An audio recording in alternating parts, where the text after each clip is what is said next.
Off the rail here for Efren Bata Reyes. And he's hoping for a safety. Makukuha ba niya? Bakit ba ang gagaling ng mga ito sa mga kick shot? Meron pang baong safety shot, ano?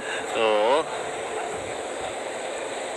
Yan yung pagbabalik ni Ronnie Alcano sa mesa. Hindi pa ganun kadali yung binigay sa kanyang tiro dito ni Efren Bata Reyes. At mailulusot ba niya? Safety. Perfectly executed by Ronnie Alcano. Halos lahat ng bola ang binara niya doon sa gitna.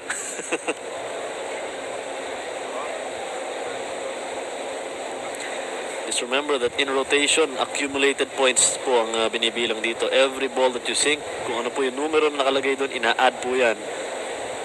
At ang mahirap dito po sa rotation yung pagka-cluster ng mga bola. Oo. Sa dami po niyan talagang kahit gaano kakalakas sumargo. So Efren, looking up. Oh, naman yun. Shot by Efren Bata Reyes.